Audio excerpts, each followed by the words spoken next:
welcome to Getaway Day. As always, I am Mason, he is Gautham, and we are here to talk about the National League East.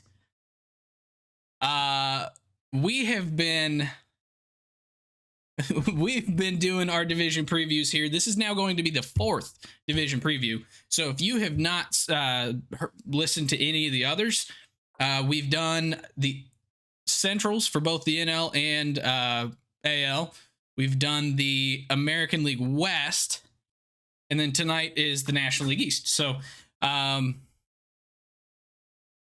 the National League West. We've already done that one too. So we're going to get right into it. This week we have decided, I don't like that you guys can see the little green flashy thing on my camera. We've decided that we are going to bring back an old friend, a dear friend, a friend who makes me dizzy. Everybody clap for the wheel, please. Oh, I thought you were introducing me. Oh yeah, I haven't actually let you speak yet. Good call. Yowie, how are you doing? What's up? I thought you were introducing me as the friend that makes you dizzy, but I'm doing great. Looking forward to another division preview, and by the time you listen to this, baseball will be already here. The Korea games start on Wednesday the 20th, and that means that domestic opening day is like right around the corner. Exactly 1 week away. So I believe it's the 21st is domestic opening day. The 28th. That's what I meant. It's 7 days past. Yeah. Okay, cool. I almost feel like we should restart the recording. But we won't. This is a live pod. So what do you say we go to our wheel? We start just at the top with maybe the Braves. Sure. And we give it a spin and we figure out what we're going to talk about. Drum roll, please.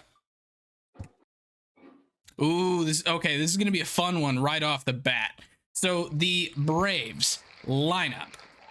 Wow, that's like the perfect one. I'm going to just take this one and run with it.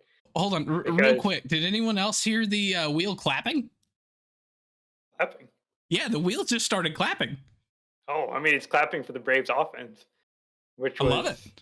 Historically good last year. And they're basically returning all the same guys. So at the very top, you have the MVP of the National League in Ronald Acuna coming off his incredible 40-70 season.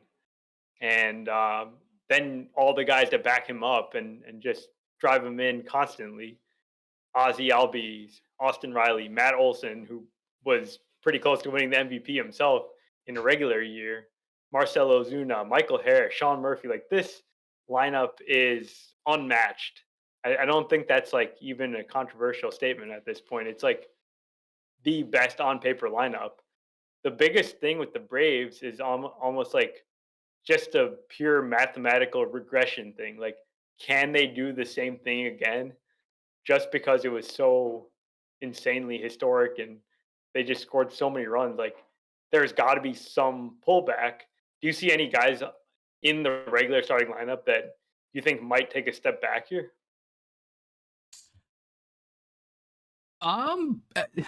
Honestly, not really. Like, yes, like natural regression, because these guys were like the top of their careers last year. So like there's not really anywhere to go forward. So they're probably all going to regress a little bit. But as far as like a significant drop off, they're just going to not be very successful this year. Like, the only guys that I would maybe personally look at in that category are like Marcell Ozuna, Orlando Arcia, or the guy who wasn't there last year. And that is left fielder Jared Kelenic, who came over from the Mariners here in a trade this offseason. So he's had a really up and down career so far. He's got a lot of talent. He's not really been able to put it together for an extended length of time without breaking his foot kicking something. So he fits right in Atlanta is basically what I'm saying with Waskari Noah and some of these other guys that like to hit stuff. Um, but I do think that he's maybe the weakest link just because of uh, not having a long stretch of success. Yeah, Arcia and Ozuna are the two that seem like maybe they're close to hitting the aging curve here. Arcia is still on the younger side of, or the good side of 30 to start the year. So I'm not really too concerned about him. He's just not the same quality of hitter as like your Ronald, your Ozzy, your Austin Riley. yeah.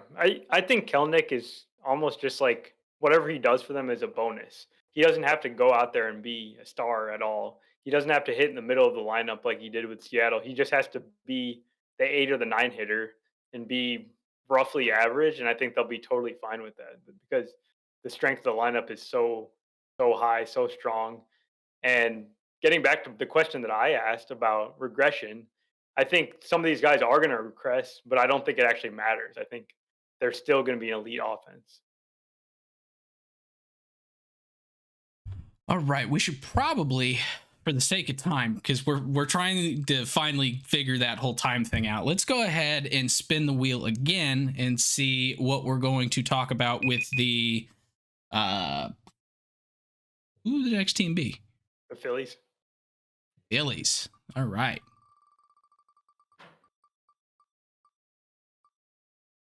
I guess technically it would be Miami if we're going in alphabetical order by location. I thought we were going in last year's standings order. Oh, I don't know. We could do either. It doesn't matter to me. All right, we'll go with the Phillies. So we're talking about depth with the Phillies. So with depth, we're kind of looking more at the bench and the bullpen, as well as just natural depth at like other positions here. And honestly, I think the best place to start is the bullpen, which is a spot that the last couple of years we have consistently been kind of anti. Saying that this is the weak link of this team. Last year started to change things. I think we recognized that it was probably the best bullpen they've had in a while. But now this bullpen of Jose Alvarado, Sir Anthony Dominguez, Orion Kirkring, who had kind of a breakout last year. Guys like Gregory Soto are still there that could be productive. Matt Strom.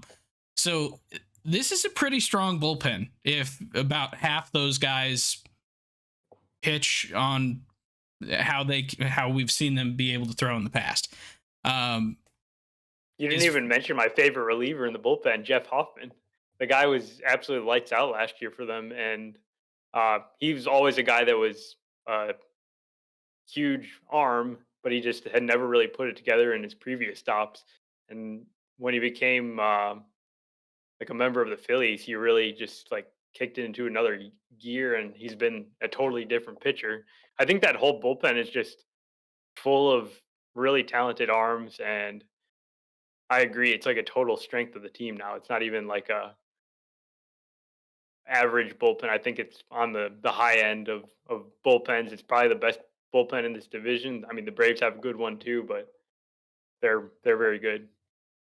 So as far as position player depth, their bench doesn't give me the same feel, but then again, it's also a bench for a team that features Schwarber, Trey Turner, Bryce Harper, JT Realmuto, Bryson Stott, Alec Boehm, Castellanos, Brandon Marshall, and Johan Rojas. So that lineup and or a lot of those guys defensively are so good that I'm not really as concerned about maybe their bench depth. But like Christian Pache has not proven that he can hit at the majors, period. Dude's fast. It's kind of about the most that we've seen from him. Whit Merrifield, 35-year-old Whit. He's definitely not the same guy he was 5 years ago. Still a quality player. And I think as a bench role, probably going to be pretty productive there. Edmundo Sosa and Garrett Stubbs, kind of just average replacement guys, honestly.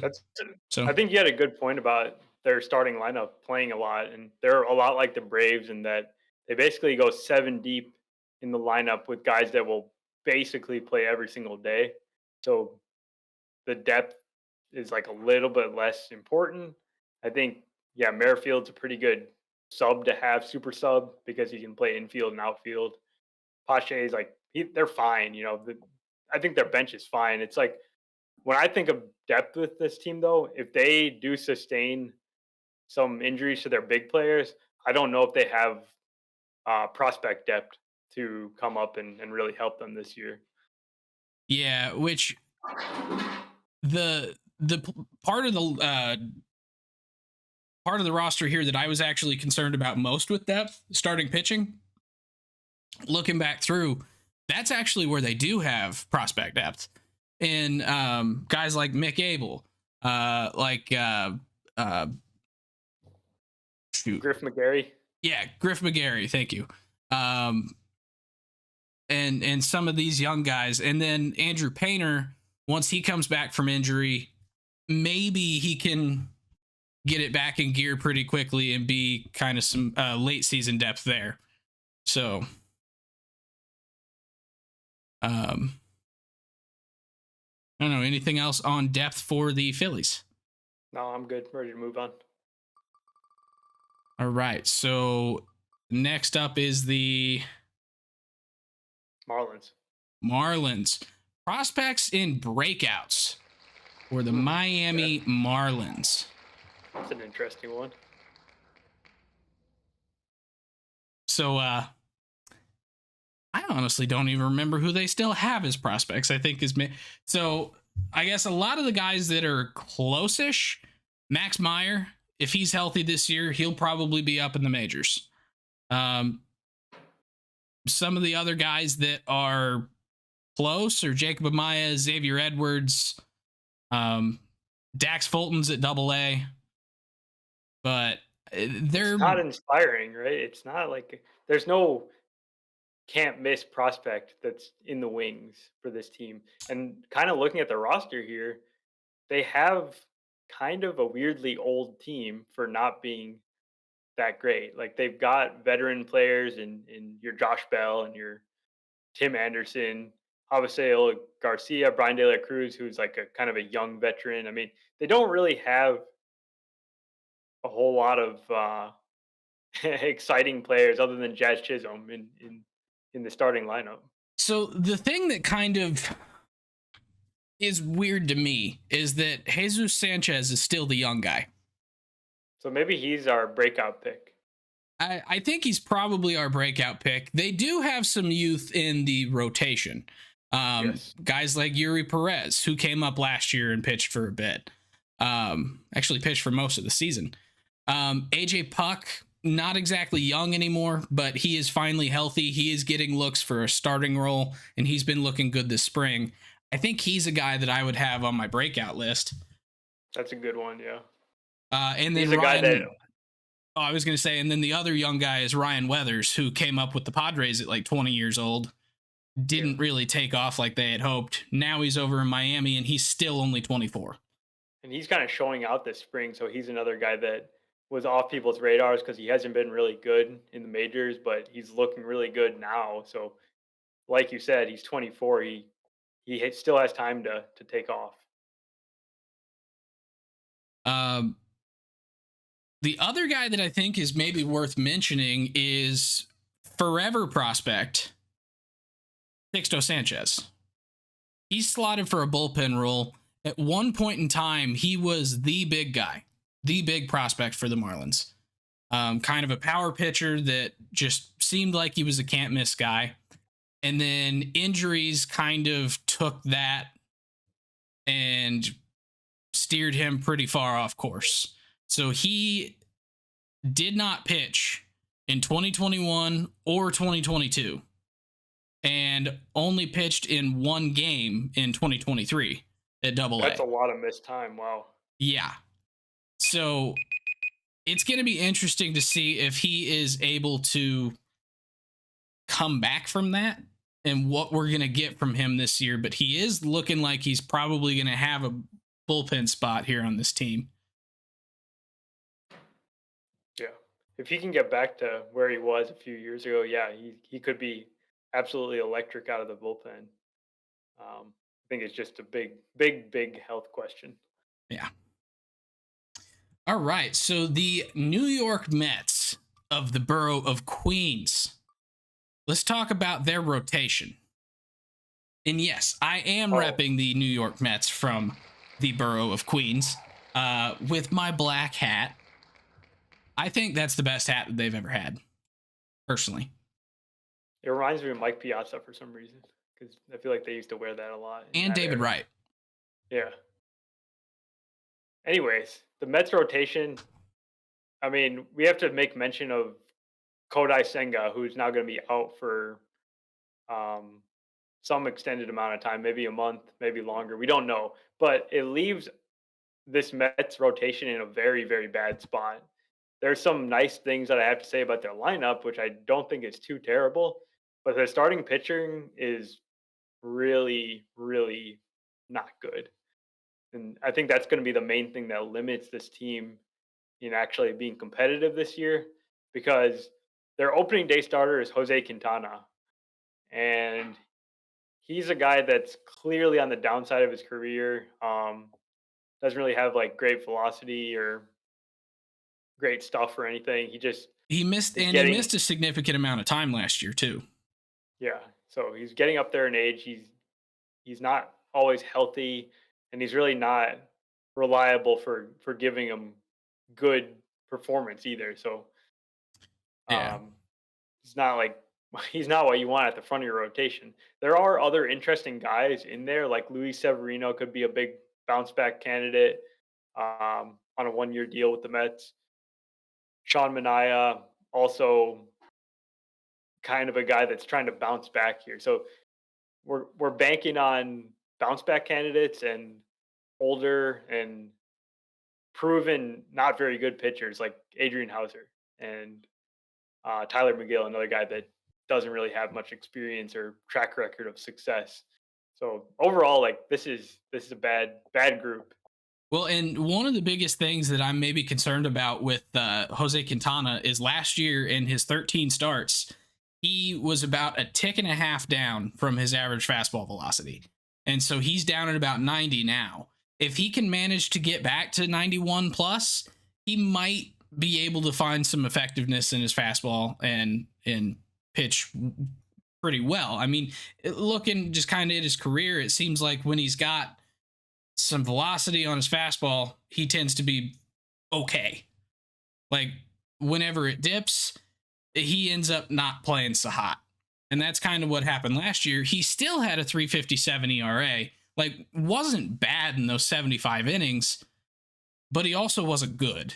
And that I would injury, not count on that repeating, not even I, close. I wouldn't either, but it it was the results that occurred. The xERA and xFIP don't agree with it at all. But oh well. As far as I do think Severino is probably the ace of this staff with Senga out. I kind of like the move for him to come over to Queens. I think it gives him a little bit of familiarity while also giving him a fresh start, which is probably going to be good for him. Like Severino in 2022 was really good. 318 ERA in 102 innings. He only pitched about half the season there with 19 starts, but I do think if he's able to put together a season a little bit closer to that on a 1 year deal here with the Mets, once they get Senga back, the top of their rotation is going to be pretty good. It's going to be back to kind of a normal. You got two good starters and three guys that you're like, what are we going to get here? So Yeah. I won't go into length on these guys, but I just wanted to mention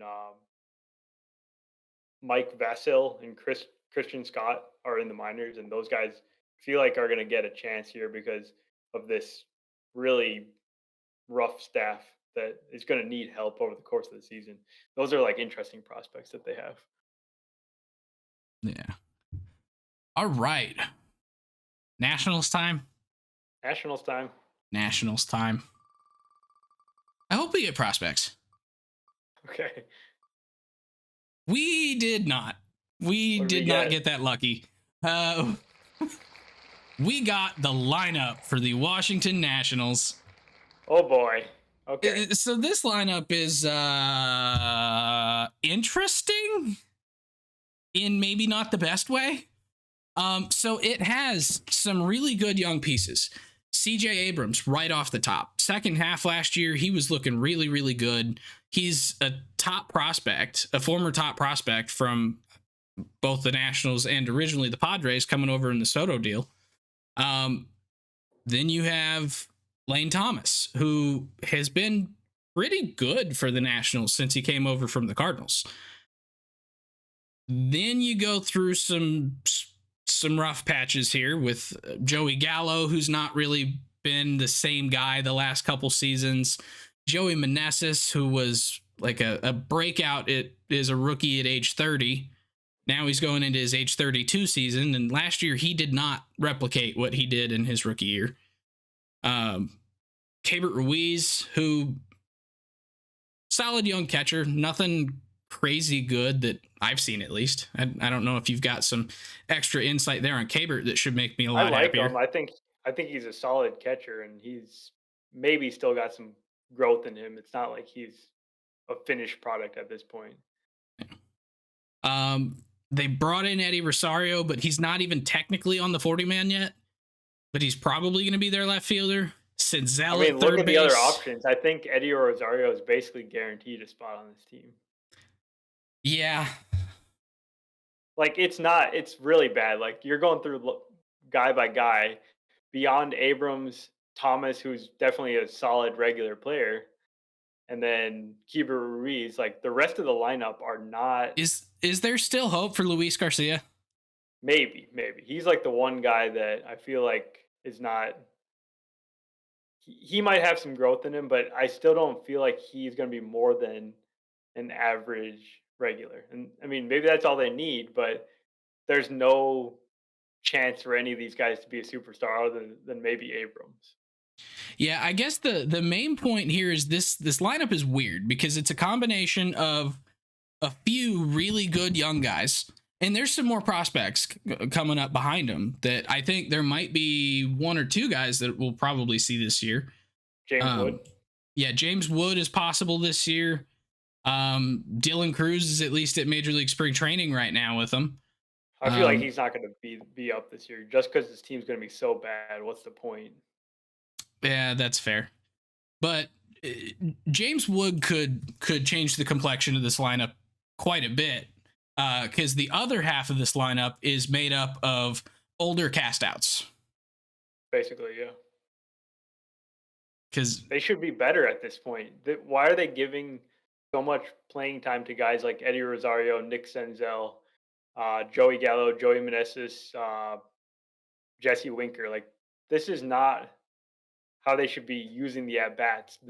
All the at-bats matter, even in really bad seasons. I get that they need to have some level of proficiency and major league caliber player, but I'd rather just see what you have in your minor league depth and try to find a guy. You're not going to really figure anything out by having Eddie Rosario on the team. Well, and so if this is the way that they're going to try and build their club, wouldn't it make more sense for them to give a young guy like Juan Yepez, who has shown flashes of having some really good talent here? Like, he's got a lot of pop. He makes a lot of contact. The Cardinals outfield was just way too overcrowded, and Juan Yepez was the guy that ended up getting cut. Like, absolutely, I 10 out of 10 times take a guy like Yepez than Eddie Rosario. I don't know. So I don't know. This is a weird team. I think not Elias. Elias is with the Rizzo. Mike Rizzo. I feel like his time with the Nationals should probably be over. I think he just signed an extension. He did, but it doesn't make any sense to me. The Mets actually sold, or not the Mets, the Nats actually sold yet, or did they decide they weren't going to sell? I believe they said they're not selling. It's something's got to change there. I don't Yeah, know what it's it is, but it's something in the bad front office needs to change because it's been really since right since after the World Series. 2019 is Yeah, when it fell it's apart. been downhill since then. They got definitely screwed over by COVID and everything, but they have not recovered at all, and it does not seem like it's going in the right direction. All right, what do you say we go back through each team again, maybe about 2 minutes per, Let's do it. and see what else we can talk about. So with the Braves,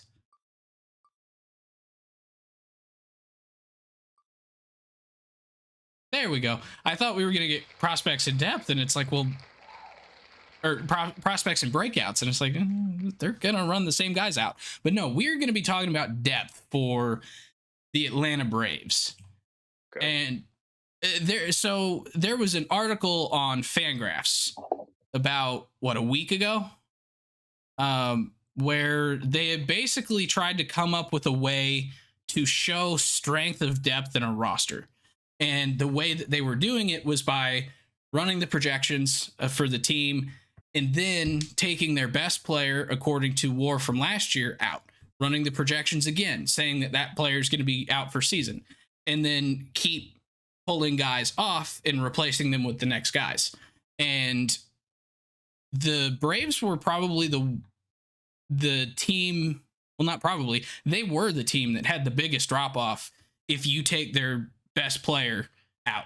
It was like a 0.3 winning percentage, or 0.03 on the winning percentage. And that Was, makes sense because their number one player is the player that's projected for the most WAR. So if you take out Ronald Acuna, obviously you're going to have a drop off there. yeah, but it kind of shows the entire intent of that was to kind of help show depth for the team, as far as like, are the next guys up as good? And obviously no one is as good as Ronald. He is the best player in the league right now. But as you start taking more and more guys out, it goes from one of the top teams in the league to definitely falling down to the middle, if not the lower portion, just from the standpoint of there's not a whole lot behind them. Like, their guys are run out there every day, and there's not really a whole lot of high level prospects behind them anymore. So you start Yeah. losing these guys, and I then you're think giving at bats specifically, to Luis Guillorme, David Fletcher, Travis d'Arnaud. Actually, d'Arnaud's already going to get a lot. I think outfield is specifically one area of weakness. We talked about Kelnick a little bit ago, and if Kelnick doesn't produce, who would be the next guy to take his job? You know, you don't have Eddie Rosario anymore. I don't really think Forrest Wall is the answer. I think there's a guy in the minors that just got sent out, JP Martinez, that I kind of like. But the point being, that may be the kind of weak area. If God forbid, you lose Ronald Acuna, who would be the guy that would take his spot? Like Jordan the Luplow. drop off, yeah, Jordan Luplow and Hope. Yeah. All right. Let's go back to the Phillies. Prospects and breakouts for the Phillies. Okay. Um, well, they have a lot of established players, so there's not a whole lot of opportunities for guys to break out. But I do think that the one guy probably in the lineup that I'm keeping an eye on the breakout is Johan Rojas, because he's very young and he's got the defense down. He's got the base running down. He's super fast. You can go get him in center field. He's going to probably play a good bit because of how good those aspects of his game are. He's got some contact skills even too. If he can kind of level up and maybe add a little bit of power, this is like a very exciting player, a center fielder, true center fielder that can hit, and the pressure is going to be low on him to actually produce because the rest of the lineup is going to carry the load. He just gets to reset the lineup, batting ninth most days. Yeah, I think my kind of breakout guy, a guy who's likely going to get some time at the major league level, um, is Mick Abel. So the back end of the rotation for the Phillies, while this is I, like Tawan Walker and Christopher I'm scared Sanchez, about Walker. yeah, like I'm scared about Walker. He's not really been all that good for the last the one Every six year thousand two hundred and 38 years. except for the free agent Walker. Yeah. Um, so I'm really worried about him. I don't know anything about Christopher Sanchez. He's awesome. I'm Is a he? big fan. I'll Okay. convert you. But I do think Mick Abel and Griff McGarry are going to get some looks here this year. And Mick Abel had in the minors, he's got like a 27% strikeout rate. He's been able to put together a sub 4 ERA at pretty much every level, or right at 4 or below, which, I mean, not amazing, but he's got some really, really good stuff. And I do think that if he can get some of his walk rate issues figured out, because he walks about 12% of batters, which is a ton. I think if he can figure out his command and the walk issue, he's going to be really, really good here at the major league level.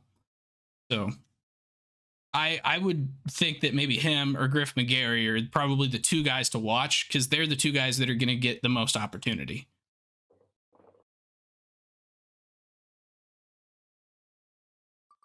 All right, we'll go ahead and spin the wheel again, and this is for the Marlins, but we've already done prospects and breakouts. So let's go ahead and respin that wheel. All right, something that we could actually have some positives about here. So we're going to talk about the rotation for the Miami Marlins. Go. Yeah, this rotation is actually crowded, even though Edward Cabrera got a shoulder issue, but they are stacked with talent. These guys are all potential front of rotation guys. Jesus Luzardo coming off his breakout season where he was able to kind of pitch from start to finish without injuries. Yuri Perez is the guy that could be like a top 5 pitcher in the league very soon. Like it's going to come one of these days. It's probably going to come sooner than later, in my opinion. We And talk he's about not AJ even Puck, 21. not even 21, unreal. AJ Puck, a guy that's had really high, like he's got great stuff. He just hasn't had the opportunity to start because he's been injured a lot. Been a great reliever the last 2 or 3 years now with Oakland and Miami. Getting that chance to start now, and then Trevor Rogers is like a wild card for me because he was great in his rookie year in 2021, and then he hasn't been the same since then with injuries and whatnot going on with him. But he's supposedly healthy this spring, so there you have like four really high upside arms in this rotation, and that's not even accounting for Sandy, who probably won't pitch this year. But Yeah, and Braxton Garrett, who's there as well. that, So yeah, I forgot about him. yeah, so he's out right now with shoulder soreness. Edward Cabrera with Edwards shoulder out. impingement. So those guys will be back at some point. So, but yeah, this is a really good rotation. This has been the strength of the Marlins for the last 5 years. Something like that. I mean, the lineup seems to never get really better. Yeah, but so definitely an upside, and kind of part of the reason why they were as successful last year as they were in Skip Schumacher's first season there. So now we're gonna go and talk about the Mets. Yep. So the Mets lineup. All right, yeah, this is the one I really wanted to talk about because I think people are sleeping on this Mets lineup. They've got star potential. They've got star players, not even potential. They've got legitimate stars in Francisco Lindor, Pete Alonso, and then they've got supporting cast guys like Brandon Nimmo, emerging Francisco Alvarez, Starling Marte. maybe Brett Beatty. Like they've got a lineup that I think is going to score a decent amount of runs. And I mean, they've got obviously holes. Like they don't really have a true DH. Maybe it'll be guy like Mark Vientos who emerges. Harrison Bader's kind of below average hitter generally, and Jeff McNeil. I'm not a fan, but overall, I think it's an underrated lineup. Yeah, I would agree with you there. I think, and maybe this is just me being a little bit biased because I love Francisco Alvarez, but I do think that he's probably the next big catcher. He might be, yeah. So, like, the dude has a lot of pop. He seems to be pretty good behind the plate. And so I have a lot of reasons to like him. I think if we see him pop off for 20 home runs or whatever this year, there's no doubt in my mind Pete Alonso is going to be good. Francisco Lindor has been underrated basically the entire time he's been in New York. Like the heart of that order is really good. And then Starling Marte seems to always still have some left in the tank. I think someone forgot to tell him that fuel tank's like empty. Well, it happened He's just last year. going. Last year was really bad for him, but I think there's still more in the tank for Marte. All right. I think last team is the Nationals. And let's talk about we already did their lineup. All right, let's spin it again. All right, prospects and breakout players. Okay. We kind of touched on this a little bit, but the biggest impact for prospects got to be James Wood, who I think might be up pretty early in the season because they have opportunity in this lineup as we've discussed. And James Wood is like he's kind of like a Aaron Judge left-handed clone. He's huge. Um, he's about 6'6", 234 on Fangraphs. He's 21 years old. And it seems like more and more of these huge baseball players are showing up these days, like O'Neal Cruz and uh, Jordan Aaron Judge and Walker stuff. and Jordan Ellie De La Walker. Cruz and Yeah. Um, I know it's like difficult for these taller players to find success because they have so much area to cover in the strike zone, and they're carrying around a lot of weight. And those guys haven't traditionally been that successful. But a guy like Wood, who's got amazing athleticism along with the size, that's what makes a guy like that really I mean, exciting. he grades out as 60 speed right now. Yeah, yeah. For a guy that's 6'6", he swiped 18 bags last year, 20 bags in 2022. Like he's got some steals in him. His biggest thing is his K rate, which has been up about 30% at every level. And his batting average has been really solid kind of across the board, being about 290 to 300 at most levels he's been at. It dipped down to 248 at Double A last year, which I think is probably closer to what it'll end up being long term. But he has a ridiculous amount of power too. He hit 26 home runs last year across High A and Double A, like as a 20-year-old kid. So That's why I think Judge is not a bad comp. Not that he is necessarily going to be Judge, but Judge also had K rate issues, and then he sort of solved them as he became a major leaguer. And when you hit the ball that hard and you've got that much power, you don't necessarily worry as much about a 30% K rate in the minors. So I think James Wood's going to also figure it out at yeah. some point, and Well, he's and, going to be and good.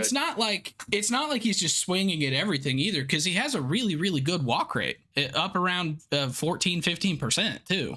Yeah, that's So impressive. it's like it's a little bit weird that he strikes out as much as he does while also taking so many walks. It's not that weird because if you think about it, right? If you're getting in deep counts, you're generally going to strike out a little bit more because you might take some third strikes that are borderline. You're going for the walk or whatever, but Okay, you see it you makes see guys sense. like that. I mean, even Judge is like that now. He walks a lot and he still strikes out a good bit. All right, you convinced me. So, so I think the final thing we got to talk about is standings. Where do you see this division going this year? Yeah, so Nationals, I think they're bottom 3 team in the league, so they're obviously last in this division. We The already differ. Braves, you got the Braves at last? Well, I have the Nationals at first. Oh, okay. Yeah. Yeah, so Braves, I think Braves are going to be top of this division again. The Phillies might give them a good fight. They're a very, very good team all around, but they're going to finish second. And then I'm going to say that the Mets actually beat out the Marlins this year because I think the lineup is going to end up giving them the edge over Miami that just cannot really hit that well. We didn't really go into great detail about their lineup, but it's still not improved enough to keep the pace with that great pitching staff, and it's going to hinder them. Yeah, I think other than the Nationals being last, I completely agree with you. It's Nationals, and then it's Braves, Phillies, Mets, and Marlins. Okay, No, so you're I'm down with on the you. Marlins too.